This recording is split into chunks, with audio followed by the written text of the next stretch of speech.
téléspectateurs, vous nous suivez de partout ailleurs. Que le Seigneur vous bénisse. C'est moi votre frère Silas Mbaku Kanika dans le cadre de la structure Univers d'inspiration. Nous sommes dans notre live échange. C'est quoi live échange?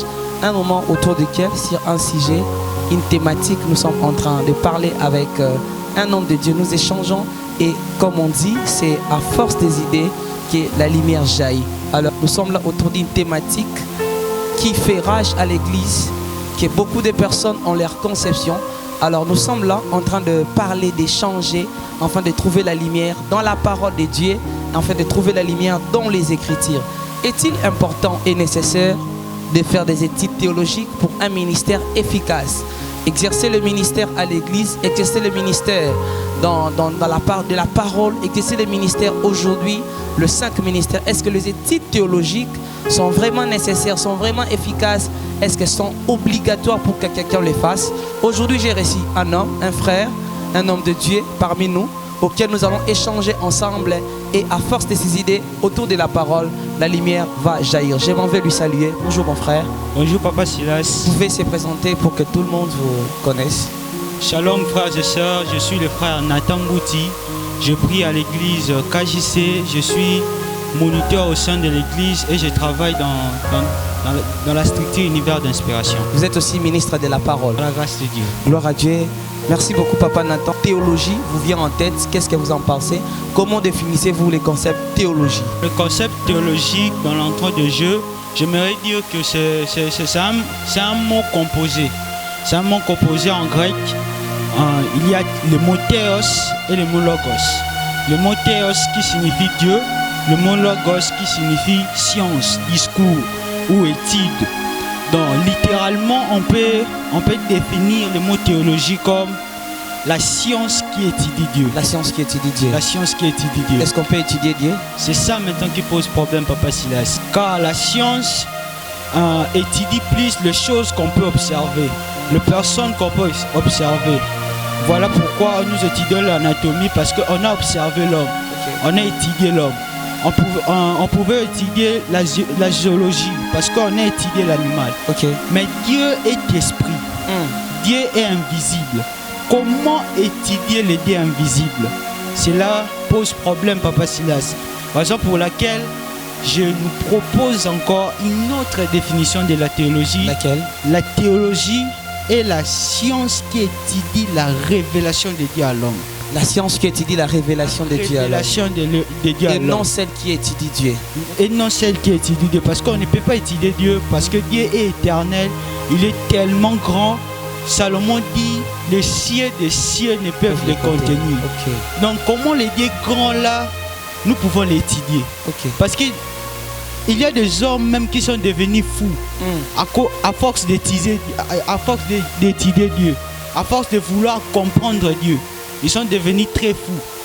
Raison pour laquelle c'est Dieu grand, c'est Dieu invisible. C'est choisi de se révéler à l'homme. Ce n'est pas l'homme qui a voulu connaître Dieu ou vouloir mystifier de sa manière ce Dieu-là. Définir de sa propre manière. Voilà, définir de sa propre manière ce Dieu-là. Dieu-là qui est venu vers l'homme pour que l'homme puisse comprendre qui il est réellement. Et si Dieu ne venait pas vers l'homme, l'homme ne pouvait pas connaître ce qu'il est. Jamais. Tu ne peux pas connaître Dieu par tes propres efforts. Merci beaucoup. Chers téléspectateurs, vous êtes en train de nous suivre. Vous comprenez que la théologie, dès par sa définition, qui est l'étude de Dieu, mais c'est Dieu qui est invisible, qui est infini, qui est éternel.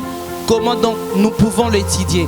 Alors nous comprenons que c'est Dieu, nous ne l'étudions pas, mais parce qu'il s'est révélé déjà à l'homme, dont il lui était incapable de découvrir, ce que nous faisons, nous partons dans la découverte de Dieu, donc dans ce qu'il a déjà dit qu'il est.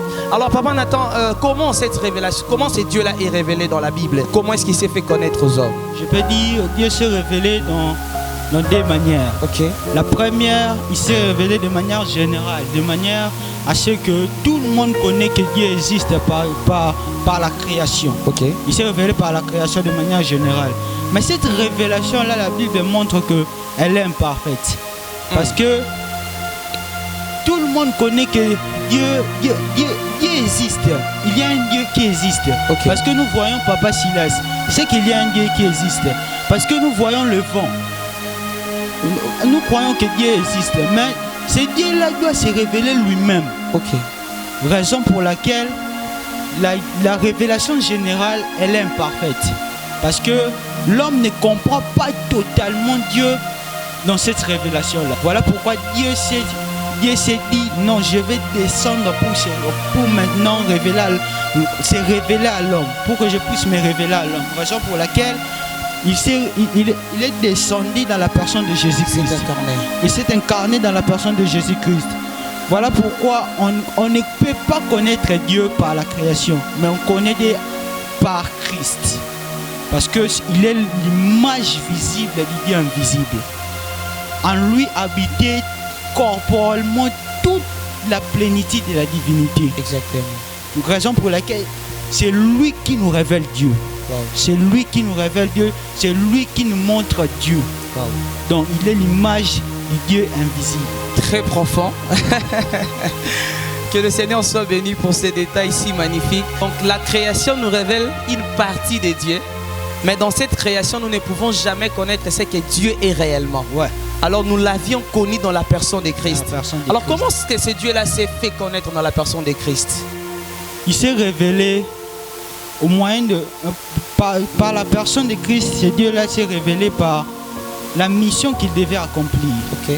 La mission que Christ devait accomplir. Parce que Dieu avait besoin que la création puisse être sauvée. Parce que la création a été déchue. Okay. La création a été, je vais dire, abîmée. Mais ce Dieu-là devait se révéler. Devait venir pour sauver l'homme. Okay. Devait venir pour que l'homme puisse connaître ses attributs. Okay. Raison pour laquelle Dieu s'est manifesté dans les différents attributs tout au long du parcours de la Bible. Okay. Il s'est choisi le peuple d'Israël pour se manifester, pour commencer avec la loi et tout consort. Raison pour laquelle il se révèle comme le Dieu sauveur, okay. Le Dieu qui sauve. Yes. Il s'est révélé comme le Dieu qui sauve dans la personne de Jésus-Christ par rapport à sa mission qu'il devait accomplir sur terre. Merci beaucoup frère Nathan. Alors pour ceux qui ont une mauvaise définition de la théologie, parce que d'autres personnes lorsqu'ils écoutent théologie en disant ce sont les sciences des sorciers, ce sont ceci, ce sont cela, et maintenant que nous comprenons, la théologie n'est pas le fait de vouloir étudier Dieu, mais de vouloir de découvrir la révélation de Dieu. Et cette révélation-là est dans la personne de Christ qui s'est révélée dans sa parole. Que pouvez-vous dire à toutes les personnes qui vous suivent maintenant là, par rapport à leur mauvaise définition de la théologie que vous venez de recadrer maintenant? Les gens ont une mauvaise perception de la théologie par rapport à ce que nous vivons maintenant. Ok. Par rapport à ce que nous vivons, parce que Papa Silas, sans oublier le monde par les enseignements diaboliques a dérapagé beaucoup de gens. Exactement. On détourné beaucoup de gens. Raison pour laquelle les gens maintenant commencent à douter de la théologie. Parce qu'ils ont une mauvaise perception par rapport à ces mots. Donc la mauvaise perception par rapport à ces mots-là déjà pose problème. Okay. Parce que les gens voient que or que ce n'est pas ça. Okay. Or que ce n'est pas ça. Là-bas, on utilise seulement la révélation de Dieu. Mais nous avions aussi vu beaucoup de personnes qui sont parties à la théologie, qui sont devenues plus incrédules, qui n'ont pas connu le Seigneur. Alors que pouvez-vous dire de ces personnes-là? Non, ces personnes-là, ils n'ont pas... Dieu ne s'est pas révélé à eux. Parce que quand Dieu se révèle à un homme, même sa perception, même son comportement change. Wow. Parce que quand Dieu s'est révélé même à Abraham, okay. Abraham était père de la magie. Il était père de la magie. Mais quand Dieu s'est révélé à lui, il est devenu père de la multitude. Wow. Parce que Dieu a changé même sa perception de la chose, même du monde. Dieu a changé sa perception. Donc quand nous venons à Dieu, quand Dieu se révèle à nous, nous sommes transformés. Okay. Nous avons le renouvellement de l'intelligence. Dieu renouvelle notre intelligence par sa parole. Par sa parole. Alors, qu'en est-il des affermissements à l'église et puis des études théologiques dans les écoles et puis dans les universités publiques? Y a-t-il une grande différence? Est-ce que celui qui a eu des affermissements à l'église sera moins que celui qui est parti dans les écoles théologiques? Moi, je peux dire les affermissements nous aident à solidifier notre foi. Solidifier notre foi. Solidifier notre foi. Parce que ça nous aide aussi dans la croissance spirituelle. Gloire à Dieu. Parce que ce sont des bases qui nous soutiennent. Mais les études théologiques sont plus pour notre connaissance, l'aiguisement de notre connaissance. Raison pour laquelle nous ne pouvons pas négliger ces deux choses. Parce que tous les deux sont impactés dans la théologie. La théologie est vaste. La théologie est très vaste. Dans la théologie, nous étudions la christologie. Dans la théologie, nous étudions la bibliologie. La sotériologie. Donc, voilà. Donc, les affermissements aussi, là, on étudie la révélation de Dieu. Pour que nous puissions solidifier notre foi, pour mieux connaître ces dieux-là. Maintenant, les études théologiques nous aident à aiguiser notre connaissance. À aiguiser notre perception par rapport aux affermissements. Donc un frère simple, une sœur simple aussi qui ne fait rien à l'église peut aussi aller dans les écoles théologiques pour aiguiser sa foi, aiguiser sa connaissance. Oui, parce que les études théologiques ne sont pas seulement pour le ministre de Dieu. Les études théologiques sont pour tout celui qui soupire à aiguiser sa connaissance. Parce que nous tous, nous sommes appelés à mieux connaître le Seigneur.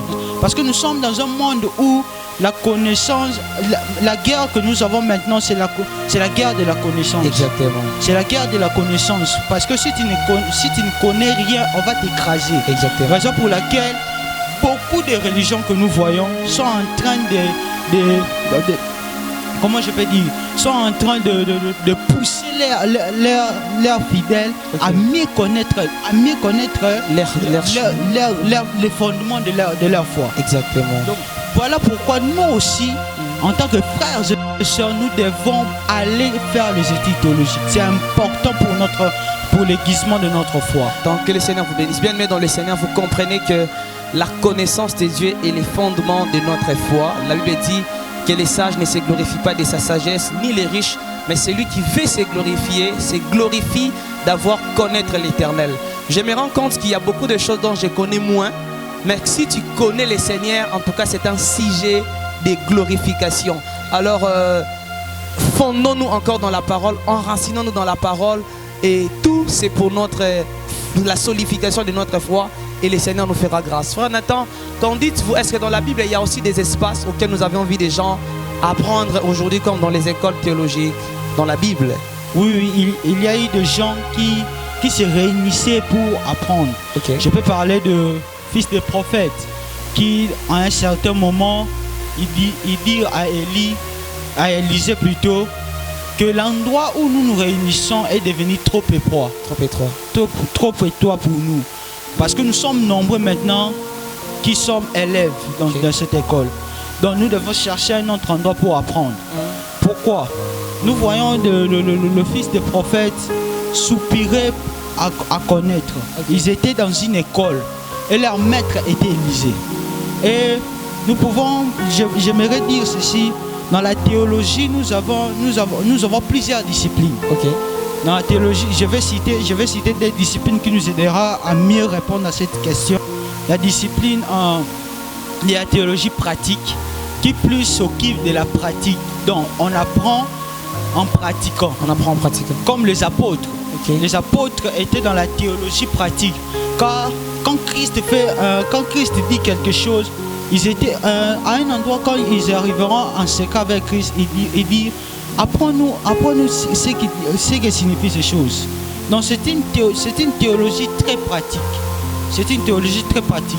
Et nous avons la théologie classique, où nous nous réunissons comme ça, où nous nous réunissons dans une salle où nous apprenons. Là, nous avons comme l'école de Gamaliel, où Paul était étudiant dans cette école-là. Donc, il a appris la Torah dans cette école-là. Donc, les pharisiens se réunissaient pour apprendre la Torah dans une salle, comme nous apprenons aujourd'hui. Et quel est l'outil pour l'Église? Quel est l'outil de la formation pour connaître cette révélation de Dieu? C'est la parole. La parole. La parole. Donc la Bible. La Bible. Même quand ils se réunissaient là, ils avaient un outil qui les aidait à mieux connaître la révélation de Dieu. C'était la Torah. Alors qu'en est-il des hommes aujourd'hui qui viennent sans Bible, mais qui font des affirmations sur Dieu beaucoup? Les gens ne connaîtront pas Dieu sans Bible, sans la Bible. Jamais. Dieu, c'est le Dieu grand. Ok. Il a voulu qu'on les connaisse par la parole. Et je suis contre ces gens-là qui disent que oh, Nzambaza munene koleka Bible. Mais il m'a dit que donc personne ne peut prétendre connaître Dieu sans connaître sa parole. Jamais. Parce que Dieu a le monopole de la connaissance de lui-même et il s'est révélé par sa parole. Ok. Donc nous devons toujours nous contenter de ce que Dieu a dit d'écrire. Exactement. Et nous ne devons pas aller au-delà de ce que Dieu a écrit, a inspiré aux gens d'écrire. Nous ne pouvons pas aller au-delà. Donc l'outil qui nous aide à mieux connaître Dieu, à mieux connaître sa révélation, c'est sa parole qui est la Bible. Gloire à Dieu. Nous sommes en train d'avancer petit à petit vers la fin, sûrement. Nous avons encore 3 questions à poser au frère Nathan par rapport à cette thématique. Frère Nathan, quelles sont ces vraies études-là qu'on doit faire aujourd'hui? Parce qu'aujourd'hui, nous avons un problème à l'église. Le problème, c'est celui-ci de voir le serviteur de Dieu s'élever, faire beaucoup de choses, parler de Dieu, mais avec la Bible fermée.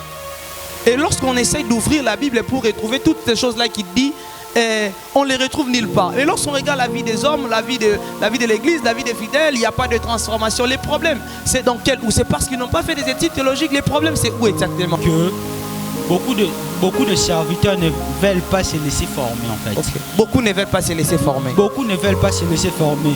Ils ont un orgueil excessif. Et ça c'est le diable. Parce que même Christ en venant sur terre, il s'est laissé former par ses parents. Okay. Dans le chemin de Dieu. Il s'est laissé former. On a lu dans la Bible, à l'âge de 12 ans, il est allé au temple. Okay. Pour poser des questions. Il apprenait, même le Christ apprenait. Il n'a pas commencé seulement pour. Okay. Non, Christ a appris aussi. Et s'il est notre modèle, nous devons faire de même. Amen. Apprendre. Parce que tout ce que nous croyons connaître, ce n'est pas ça le monopole. Vraiment. Ce n'est pas ça le monopole. Et je conseillerais aux serviteurs de Dieu, aux ministres d'apprendre, de se laisser former. Surtout les jeunes. Surtout les jeunes, de se laisser former. Parce que beaucoup de gens que nous voyons impacter le monde aujourd'hui se sont laissés former. Okay.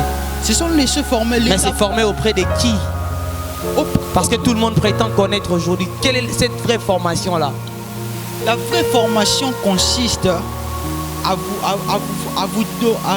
vous donner les enseignements de Christ. Et dans sa parole, enseignez-leur tout ce que je vous ai prescrit. Exactement. Tout ce que moi je vous ai prescrit. Raison pour laquelle maintenant tout ce que le Seigneur a prescrit se trouve dans sa parole. Amen. Raison pour laquelle vous pouvez, si vous voyez dans une école théologique où le maître ne vous apprend pas ce qui est écrit, c'est déjà un dérapage. Amen. On vous détourne déjà de l'enseignement de Christ. Okay. Oh, le maître va au-delà de ce qui est écrit. Okay. C'est un dérapage déjà. Vraiment. Donc on enseigne dans les études théologiques, le maître doit nous enseigner ce que Jésus il a prescrit. Parce qu'on ne peut pas guérir un malade dans une mauvaise prescription. Si le docteur a écrit aspirine et que toi tu aspirine mais le docteur sait pourquoi il a écrit l'aspirine. Donc c'est la même façon. Quand Jésus disait tout ce que je vous ai prescrit, il savait que c'est ça qui va guérir. C'est ça qui va faire croître. Les prescriptions de l'Éternel. Oui, c'est ça. C'est les prescriptions qu'il a données ici qui nous guérit. C'est les prescriptions qu'il a données ici qui nous sauvent. Amen. Donc c'est vraiment ça, papa. Bien-aimé dans le Seigneur, jeune ministre de Dieu, la certitude de la vocation ne garantit pas directement une très belle formation. Alors, même David, quand il a été oint roi, papa Nathan, il est oint roi pour être roi en Israël. Mais il ne savait pas manier les armes. Il ne savait pas administrer les territoires. Nous avons vu Dieu lui prendre pendant 13 ans de formation. Vous pouvez être réellement conscient que Dieu vous a appelé, mais ce n'est pas tout. Laissez-vous former, laissez-vous former. Prenez les affermissements à l'église, chers frères et sœurs. Vous qui fuyez la formation, prenez la formation, connaissez votre Seigneur. Les disciples là, nous ne pouvons pas former les disciples de Christ avec l'enseignement qui ne vient pas de Christ. Ouais. Papa Nathan vient nous dire qu'il a dit, le Christ a dit, enseignez-leur tout ce que je vous ai prescrit. Donc nous sommes en train juste d'affirmer les prescriptions du maître. Ouais. Alors bien-aimés dans le Seigneur, ce moment est pour vous. Ouvrez votre Bible, lisez la Bible, pas dans le but d'aller seulement prêcher, dans le but de connaître le Seigneur, dans le but de grandir. Et par rapport à la transformation, Papa Nathan, vous voulez dire quelque chose de très important, que lorsque nous donnons l'amidon là où Dieu a donné l'aspirine, ça ne guérit pas. Aujourd'hui, regardons la qualité de vie des gens. Beaucoup de ministres, beaucoup de ministères qui naissent. Le problème, c'est dans la parole, le problème, c'est dans les études, dans la non-formation. Le problème est exactement où? Le problème est d'abord chez les gens qui nous enseignent. Ok. Parce qu'ils ne lisent pas mieux la parole. Vraiment. Ils lisent la Bible pour venir prêcher. Oui. Or que pour mieux prêcher les autres, cette parole-là doit d'abord te transformer. Cette parole-là doit d'abord me transformer. Amen. Si je lis dans la Bible et qu'on me dit que la parole me dit qu'il n'y a plus de condamnation pour ceux qui sont en Jésus-Christ. Okay. Et que moi-même, je suis encore dans la... Parce que le contexte de ce verset-là, c'est par rapport au péché. Et que moi-même, je suis encore dans le péché.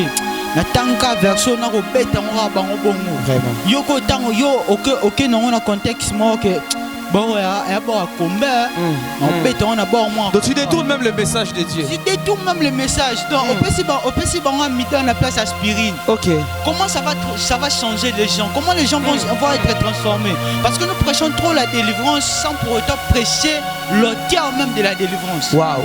Nous présentons les gens de personnes la délivrance sans pour autant connaître l'auteur de la délivrance. Donc c'est lui qui délivre. C'est lui qui délivre. Waouh, waouh. Voilà pourquoi on a beaucoup de dérapages, on a beaucoup de païens dans l'église. Yes. Vous allez voir un frère chrétien dans l'église, mais qui se prétend être warrior. Vraiment. Qui se prétend être gaulois. C'est pas la poitrine. Oui. Ils sont aussi en train de faire les débats dehors. Il n'est pas encore transformé ces frères-là. Pourquoi? Parce que on l'a pas enseigné la parole. Vraiment. Des dernières questions pour finir. Frère Nathan, croyez-vous que les études théologiques ou la formation viennent ajouter quelque chose de nécessaire dans la vie des ministres de Dieu? Oui, Papa Silas. Je peux donner votre exemple. Ok. Avant que vous commenciez à faire les études théologiques, vous n'avez pas eu cette connaissance-là. Votre perception était autre qu'aujourd'hui. Même sur le salut, on pouvait croire hier qu'on pouvait perdre le salut. Okay. Mais en faisant les études théologiques et en lisant la parole, yes. Nous pouvons affirmer aujourd'hui que parce que quand Christ disait que je vous donne la vie éternelle, ce n'était pas que je vous donnerai, mais il donne ça au temps présent. Au temps présent. Donc maintenant même j'ai l'assurance que j'ai la vie éternelle, j'ai le salut. Gloire à Dieu. Donc c'est important de faire les études théologiques, mes frères et sœurs, pour avoir la connaissance des choses. Gloire à Dieu. Pratiquement arrivé à la fin, merci beaucoup frère Nathan de vous recevoir. Votre dernier mot, est-ce qu'il faudra-t-il, lorsqu'on fait la théologie, c'est alors qu'on devient pasteur? La conception de plaisir. Non, Papa Silas. Là, pour devenir pasteur, il faut l'appel. Okay. Pour être consacré au ministère, il faut l'appel. Okay. Ça, c'est l'appel de Dieu. Mais la théologie, tout le monde peut faire la théologie, tout chrétien peut faire la théologie, pour aiguiser sa connaissance, pour mieux connaître Dieu, parce que tout chrétien est appelé à servir Dieu. Amen. Parce que quand Dieu était en train de faire sortir les enfants d'Israël, il leur a dit, je vous ferai sortir de l'Égypte pour me servir, pour m'adorer dans les déserts. Donc quand Dieu nous fait sortir du monde, c'est pour le servir. Donc tout chrétien est appelé à servir l'Éternel. Raison pour laquelle nous sommes appelés aussi à grandir dans la connaissance. Amen. Donc la théologie est pour tout chrétien. Okay. Tout chrétien peut faire la théologie, mais la théologie n'authentifie pas les ministères. Amen. Ce qui authentifie le ministère, c'est l'appel de Dieu. Merci beaucoup. Que le Seigneur vous bénisse. Nous sommes arrivés pratiquement à la fin de notre live échange. C'est votre frère Silas Mbakou. Je vous prie de vous abonner à notre compte YouTube Silas Mbakou Parole, à notre page Facebook Univers d'inspiration. Moi et vous, on se retrouve prochainement. Que le Seigneur vous bénisse. Bye bye.